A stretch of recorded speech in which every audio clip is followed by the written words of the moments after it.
కర్ణాటక నుండి అక్రమంగా కారులో తరలిస్తున్న 90 ml 20 బాక్సుల పెట్రా ప్యాకెట్లను పట్టుకున్నట్లు ఎక్సైజ్ సిఐఎస్ మహేష్ కుమార్ తెలిపారు. స్థానిక ఎక్సైజ్ శాఖ కార్యాలయంలో ఏర్పాటు చేసిన సమావేశాల్లో ఆయన వివరాలు వెల్లడించారు.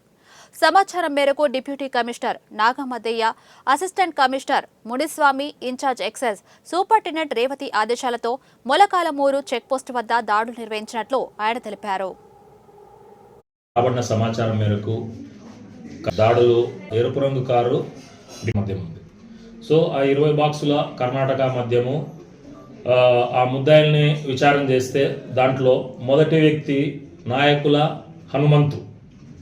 సో ఇతను పైతోట గ్రామానికి చెందినటువంటి వ్యక్తి. గత కొద్ది కాలంగా రాయదుర్గం పరిసర ప్రాంతాలకు కర్ణాటక వ్యక్తి.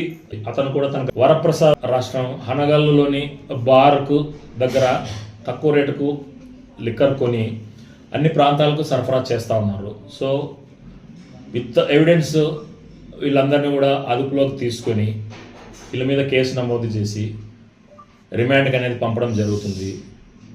అదేవిధంగా డిప్యూటీ కమిషనర్ శ్రీ నాగమదయ్య గారు, అసిస్టెంట్ కమిషనర్ శ్రీ మునిస్వామి గారు, incharge excise superintendent Revathi madam గారు వీళ్ళ ఆదేశాల మేరకు